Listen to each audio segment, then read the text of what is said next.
Okay guys, magandang buhay po sa ating lahat. Muli po akong nagpapaalala sa mga aplikante, sa mga Pilipinong aplikante, yung mga gustong magtrabaho dito sa New Zealand at nakahanap na ng agency. Napakadami po kasing na-scam ngayon. Halos ibenta nila ang kanilang lupa, yung mga baka ng kanilang tatay na ibenta para lamang ibigay dun sa hinihingi ng agency para daw ito sa mga documents fee or kahit anong fee. So, paalala ko lamang guys pag nag-apply kayo ng trabaho dito sa New Zealand, wala kayong babayaran. Meron man kayong gagastusin na plane ticket o kaya medical, visa, minsan yung visa, sagot pa yan ng employer, pero wala dapat hihingi ng agency para sa mga documents fee na sinasabi. Kasi kayo din naman na mag-aayos ng inyong mga dokumento. Ang agency lamang is nag-i-inform o nag-a-update sa inyo kung ano ang gagawin ninyo. Lalo na pagdating dito sa New Zealand, wala talagang placement fee. Kasi si employer, nagbayad na yan sa agency. Si employer kasi ang lumapit sa agency, kaya hindi kayo pwedeng hingiin ng placement fee ng mga agency. Kaya mag-iingat po sa mga ganitong modus. Ang nakakagulat, yung nakakausap nilang agency sa Dubai is mga Pilipino. Napakawalang niya talaga minsan yung mga kapwa natin Pilipino.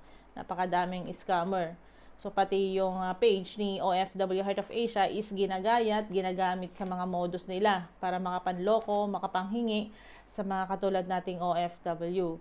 So, maging mapanuri po. So, pag nag-apply po tayo sa isang agency, ang ginagawa ni agency is naghahanap ng employer, tama? Pag nakahanap na ng employer si agency, hetong si employer, magkakandak siya ng interview. Minsan online interview, minsan naman pumupunta siya sa Pilipinas. Kung halimbawa naman na natanggap ka na or nakapasa ka sa interview, so hihingian ka na ng reference. Magkakaroon ka dito ng reference check.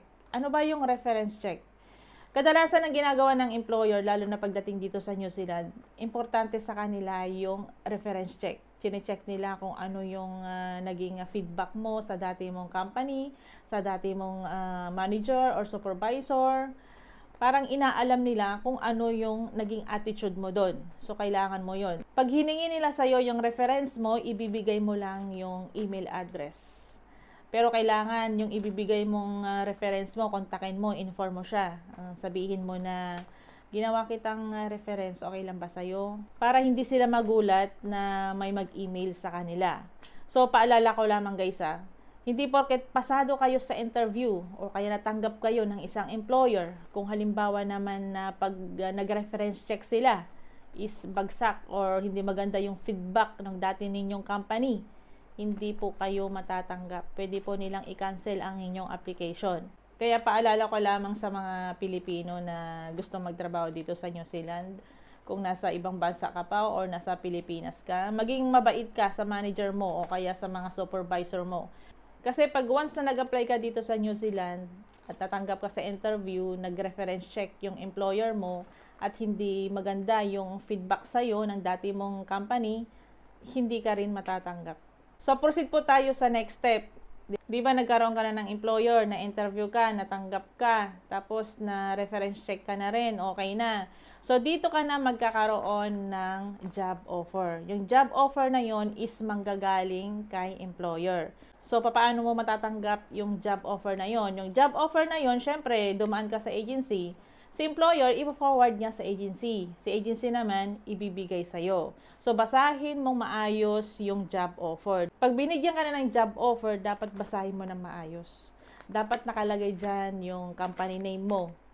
Dapat nakalagay din kung magkano ang bayad sa'yo per oras. Dapat nakalagay din dyan kung anong klaseng trabaho ang papasukin mo or gagawin mo o kaya naman ang in-applyan mo. Basahin mong maayos yung job offer. So, pag nabasa mo na, pwede mo nang pirmahan. Pag napirmahan mo na, ibalik mo sa agency mo. Si agency naman, ibabalik niya sa employer. So, walang gagawin si agency. Si agency, ang taga-update lang sa'yo o kaya taga-kuha ng dokumento na ipapasa niya sa employer. Si employer naman, ipapasa niya ito sa INZ. I-check nila kung isa ba itong accredited employers. I-check nila kung pwede ba siyang mag-sponsor. Ganun po ang process. Kapag na-approve na po ng INZ ang isang accredited employers o kaya na job check na sila, okay na. dito na magkakaroon ng job token. Magbibigay sila ng job token kay employer, then si employer naman is ipapasa niya ito sa agency, then si agency ipapasa niya doon sa aplikante. So, ano ba itong job token na ito? Hindi ito literal na job token na parang hinuhulog sa mga amusement. Ang job token po, isa itong reference number na binibigay ng employer kapag sila ay nagpo-post o kaya naman nag-register ng job vacancy sa immigration ng New Zealand. Pag nagkaroon ka na ng job token, dapat ikaw mismo ang mag-apply ng visa mo at hindi yung agency mo. Ilalagay mo yung job token number dun sa visa application mo. Hindi pwedeng agency ang gagawa or magla-lodge na iyong visa. Pero kadalasan yata ginagawa nila yan, kaya kung ano-anong sinisingil nila sa kanilang mga aplikante. Dapat ikaw mismong aplikante ang gagawa sa yan.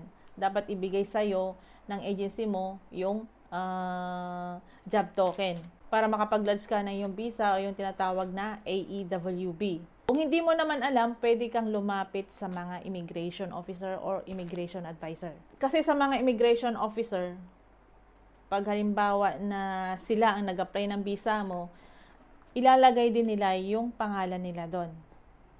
Kasi may mga katanungan doon kung ikaw lang ba yung nag-apply ng visa mo or si immigration officer ang nag-apply. Parang ganun. Kung si agency kasi ang nag-a-apply ng visa mo, alam nila lahat ng details mo, mga dokumento mong hinihingi, pwede lang ipitin nyo kung halimbawa na hindi ka nagbayad. Pwede lang i-hold yun. Sa mga aplikante, uulitin ko po yung tamang proseso pag nakahanap na po kayo ng employer at trabaho papunta po dito sa New Zealand.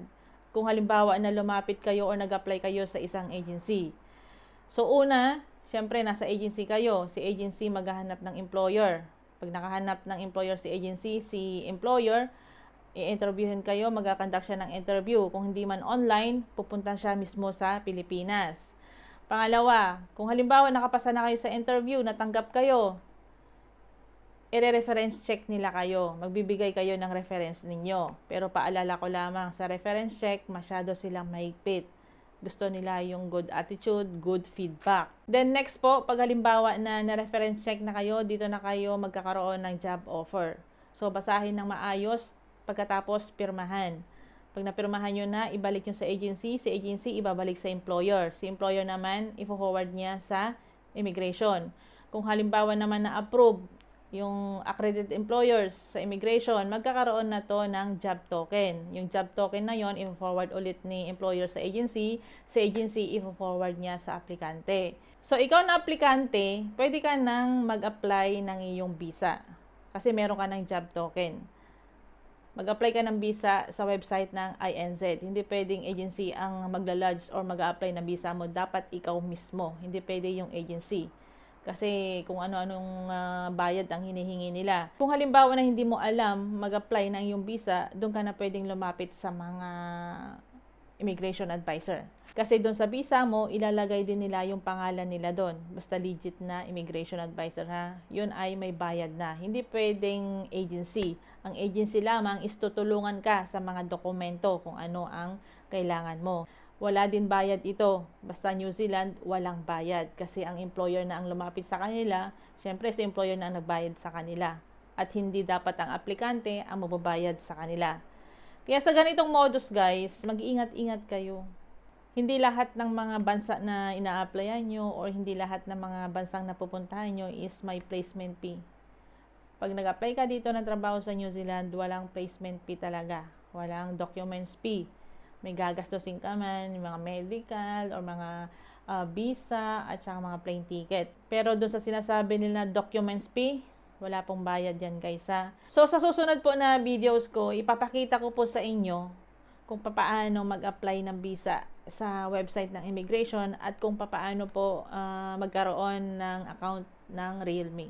So hanggang sa muli guys, ako nga po pala ang inyong lingkod, Dwency Fernandez po, at muli nagpapaalala sa inyo, mag-iingat po tayo sa mga taong nakausap natin, lalo na pag hindi nyo kilala. Marami pong mga scammer ngayon. Mga hangal po, mga bitukan ng mga yan pagdating sa pera.